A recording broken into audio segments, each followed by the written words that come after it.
حوالے سے یہ بہت سے ایسے احباب بھی ہیں جن کو ہم جانتے بھی ہیں ذاتی طور پر، جو اس خوبصورت عمل کا جو ہے وہ گاہے بگاہے بھی ہوتا رہتا ہے، لیکن خاص طور پر کچھ ایسے خاص ہمارے دن ہوتے ہیں جن کو ہم لوگ مناتے ہیں، یعنی ہمارے اسلامک ایسے خاص دن ہیں اور ان میں بہت سی چیزیں ہیں، اور پھر ہمارے بزرگان دین کے خاص کچھ ایام ایسے آتے ہیں، ان دنوں میں بھی بہت زیادہ اس چیز کا اہتمام کیا جاتا ہے۔ اور یہ تو خیر ایک بہت الگ سے ایک موضوع ہے، الگ سے ایک بحث ہے کہ کون کس کو کس طرح مانتا ہے، کیا کرتا ہے، کیسے کرتا ہے۔ لیکن اگر آپ کسی بھی اللہ کے بزرگ کا وہ دن یا وہ ایام آپ لوگ مناتے ہیں جس میں شریعت سے ہٹ کر کوئی بھی ایسا معاملہ نہیں ہوتا ہے یا دیکھا نہیں جاتا ہے، تو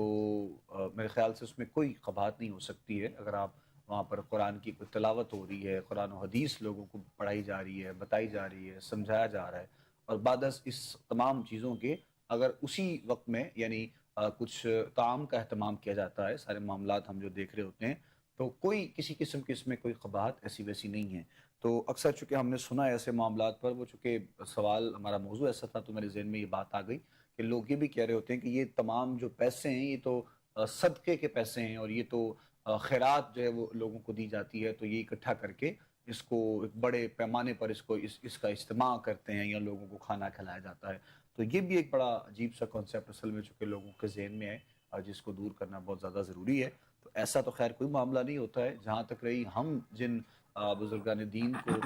جانتے ہیں، جن کو سمجھتے ہیں، جن کو ہم نے دیکھ رکھا ہے، اور جن سے ہمارے کچھ تعلقات یعنی ان کے بچوں سے ہیں، ان کی آج کی نسلوں سے ہیں، تو وہ تو اپنے ہی اپنی ذات سے یعنی خرچ کر کے جی سارے معاملات کر رہے ہوتے ہیں، اس میں کوئی ایسی ویسی بات نہیں ہے۔ اور بلکہ ابھی کچھ دیر پہلے میں دیکھ رہا تھا، آپ نے بھی اپنے فیس بک پہ اپنے والد گرامی کی جو ایک پوسٹ جو ہے وہ آپ نے کر رکھی تھی، تو یہ دین کی خدمت ہے کہ ساری زندگی آپ نے قرآن کی تلاوت کی ہوتی ہے، لوگوں کو حدیث آپ نے پڑھائی ہے، اور آج اتنے جو ہے وہ ہزاروں کی تعداد میں آپ کے شاگردوں کا ہونا پھر یقیناً یہ ایک بہت ذریعہ نجات بے شک آپ کے لیے بن جاتا ہے۔ تو یہ ایک خاص عمل ہے جس پر آج کل کے دور میں، آج کل کے وقت میں ہمیں بھی توجہ دینا بہت زیادہ ضروری ہے۔ تو یہ ساتھ ساتھ معاملہ جو ہے وہ ضرور جو ہے وہ ہونا چاہیے۔ کچھ سوالات بھی ہیں جو جی واٹس ایپ پہ بھی ہیں، ان پر بھی انشاءاللہ ہم بات کر رہے ہیں، ساتھ ساتھ اس موضوع پر بھی بات ہو رہی ہے، صدقہ و خیرات کے حوالے سے بھی۔ اچھا، کچھ لوگ یہ بھی جانتے ہیں پھر کہ کوئی خاص کوئی چیز ہے یا پھر خاص کوئی عمل ہے یا پھر خاص کوئی صدقہ جس کو سرکار دو عالم نے صلی اللہ پسند علیہ فرمایا ہو، یا پھر سرکار نے فرمایا ہو کہ یہ عمل خوبصورت ہے، کہ یہ صدقہ آپ لوگ کیا کریں، امت میں یہ چیز پھیلائی جائے، تو اس پر بھی تھوڑی سی بچاؤں گا الفاظ ضرور فرمائیں۔ بطور دین کا طالب علم میری جو اس پہ اپنی کہہ لیں اسٹڈی ہے، یا جی جی۔ میں جو اس پہ رائے رکھتا ہوں، ہوں اور یہ میری رائے سے اختلاف آپ کا حق ہے، آپ بالکل کر سکتے ہیں، یہ کوئی ہوں حرف آخر نہیں۔ ہوں میری سمجھ یہ ہے کہ بکر بھائی، معاشرے کو یا آپ کے ارد گرد آپ سے وابستہ لوگوں کو جس چیز کی ضرورت ہے وہ اس وقت کا بہترین صدقہ ہے۔ صحیح ہے، بالکل رسول صحیح۔ رحمت صلی اللہ تعالی علیہ وسلم کی پاک بارگاہ میں ایک صحابی حاضر ہوئے، عرض کی، اللہ کے نبی صلی اللہ علیہ وسلم، میری والدہ ماجدہ کا وصال میری غیر موجودگی میں ہو گیا، ہوں میں شہر میں موجود نہیں تھا، اگر میں ہوتا تو میرا یقین ہے کہ مجھے والدہ کچھ نہ کچھ اس آخری اپنے وقت میں صدقہ و خیرات کرنے کا حکم فرماتی، تو کیا اب میں ان کی طرف سے کوئی صدقہ خیرات کر سکتا ہوں؟ ہوں اس کا انہیں فائدہ ہوگا؟ رسول رحمت صلی اللہ علیہ وسلم نے فرمایا، بالکل کر سکتے ہو، کرنا چاہیے، فائدہ ہوگا۔ پھر اگلا سوال عرض کیا، آقا صلی اللہ تعالی علیہ وسلم، میں کیا ان کے لیے صدقہ کروں؟ اس وقت لوگوں کو پینے کے پانی کی قلت کا سامنا تھا۔ صحیح۔ رسول رحمت صلی اللہ علیہ وسلم نے فرمایا کہ آپ ان کے لیے پانی کا کنواں ایک بنوا دیں۔ انہوں نے پانی کا کنواں کھدوایا اور اس کا نام ہی رکھ دیا، یہ سعد کی ماں کا کنواں ہے۔ ہوں تو یہ ہمیں روشنی ملتی ہے کہ آپ نے اس وقت کی ضرورت کے مطابق، ہمارے ہاں کیا ہوتا ہے، ایک مزاج بن گیا کہ ہم نے صدقے کا بکرا ہی دینا ہے، ہاں، لیکن اور وہ بکرا بھی کوئی 2.5 کلو 3 کلو کا بیچارہ، میں سمجھتا ہوں اس بکرے کے ساتھ بھی ظلم عظیم ہے، کہ اس کو صدقہ دیا اس کو صدقہ دیا جا رہا بیچارہ، حالانکہ وہ خود ہے کہ صدقہ لینے والا ہے، لینے تو کو آپ اس کا کھلایا صدقہ پلایا دے رہے رہے ہیں، یعنی زیادتی کی انتہا ہے نا۔ وہ گوشت آپ گھر میں کھانا پسند کریں گے؟ نہیں۔ آپ کون سا لیں گے؟ 2600 روپے کے جی والا۔ تو 2600 روپے کے جی والا جو آپ گھر میں لا رہے ہیں، آپ وہی 1 کلو لے کے صدقہ دے دیجیے۔ یہ کوئی فرض نہیں ہے کہ آپ نے بکرا ہی دینا ہے، یا خون بہنا کو بہت زیادہ ضروری ہے جان کے بدلے میں، ایسا کچھ بھی نہیں۔ ہاں اگر آپ بکرا نہیں افورڈ کر پا رہے، اب دیسی مرغا لے کے دے دیں اچھا سا، صحیح۔ لیکن وہ چیز راہ خدا میں دیں۔ لن تنالوا البر حتی تنفقوا مما تحبون، ہرگز ہرگز تم نیکی کو نہیں پا سکتے جب تک تم وہ چیز اللہ کی راہ میں خرچ نہ کرو جو تمہیں محبوب ہے۔ تو ہمیں وہ چیز راہ خدا میں صدقہ کرنے کا اپنا مزاج بنانا ہے جو ہم خود استعمال کرتے، تھوڑا کریں لیکن اچھا کریں۔ کیوں؟ آپ کس کی راہ میں دے رہے، کس کی بارگاہ میں پیش کر رہے؟ ایک لمحے کے لیے سوچئے ذرا، جو چیز آپ اپنے بچوں کو، اپنے والدین کو پیش نہیں کر رہے، وہ آپ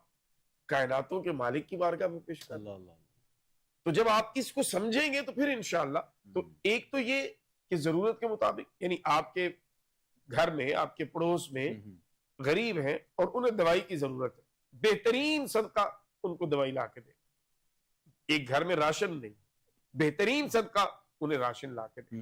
تو یہ ضرورت کے مطابق ہے، نہ کہ آپ کی مرضی کے مطابق۔ ہم اپنی مرضی کے مطابق کرنے کے خواہش مند ہوتے ہیں، ضرورت اگلے بندے کو دوائی کی ہوتی ہے، ہم اسے آٹا دے رہے ہوتے ہیں، جس کو آٹے کی ضرورت ہے اس کو ہم جو ہے وہ دال دے رہے ہوتے ہیں۔ تو ہمیں تھوڑا سا اگلے کی ضرورت کے مطابق چلنا چاہیے، اس میں اگلے کا فائدہ بھی ہے اور آپ کے لیے بھی دعاؤں کا ایک نہ رکنے والا سلسلہ ہے۔ مزاج اسلام کا یہی ہے کہ آپ نے اپنے معاشرے اور وقت کی ضرورت کو پیش نظر رکھنا ہے۔ بالکل ایسے ہی۔ اچھا، وہ آپ نے جو بات کہی نا، مجھے ایک واقعہ یاد آ گیا، مطلب میرے ساتھ خود ہی ایسا ہوا ہے۔ جی میں اسی طرح جو ہے وہ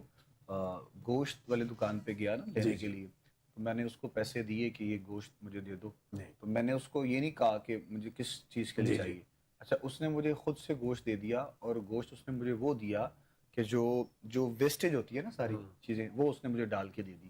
تو مجھے کہنے لگا کہ آپ نے جو ہے وہ صدقہ کرنا ہے، مجھے معلوم ہے۔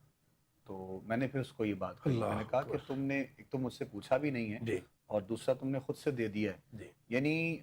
میں یہ سمجھتا ہوں کہ ہمارے ہاں ہر بندہ اس چیز میں شامل ہے۔ بالکل اس حوالے سے ہے کہ میں خود کو بہت کوئی وہ ثابت نہیں کرنا چاہ رہا، لیکن میں نے اس کو کچھ کہا ہی نہیں، میں نے صرف اس کو پیسے دیے، میں نے کہا یہ مجھے اتنے کا گوشت دے دو، اور وہ میں نے خود سے دیکھا ہے کہ وہ مجھے سارا ایسا جو ہے وہ دے رہا ہے کہ بالکل وہ دیکھنے کے قابل نہیں ہے، کھانا تو خیر بہت دور کی بات ہے۔ تو میں نے پھر اس کو بڑی محبت اور بڑے پیار سے یہ بات کی، میں نے کہا میرے محترم بھائی، بات یہ ہے کہ دیکھیں، میں نے جو آپ کو پیسے دیے، مجھے اس کے بس آپ گوشت دیں جو میں نے مانگا ہے، میں وہ صدقہ کروں، میں وہ پھینک دوں، میں وہ پکا لوں، وہ میری اپنی ذاتی مرضی ہے۔ یعنی اس طرح کے معاملات بھی ہم نے دیکھے ہیں کہ یہ چیزیں ایسی بھی ہوتی ہیں، لوگوں کا ایک کانسیپٹ ایسا بن گیا ہے، ذہن میں ایسی بات آ گئی ہے کہ شاید صدقہ اور خیرات یا کوئی بھی ایسی چیز جو کرنے والی ہے، شاید وہ کوئی ایکسٹرا ہوتی ہے، یعنی ہمارے مال سے الگ ہوتی ہے کہ جس کو ہم نے وہ کرنا ہوتا ہے، حالانکہ وہ ہمارے مال ہی میں شامل ہے، ہمیں اپنے مال ہی سے اس کو نکالنا ہے۔ جب ہم اس کو نکال دیتے ہیں تو پھر ہمارا جو مال ہے وہ مزید پاک ہو جاتا ہے،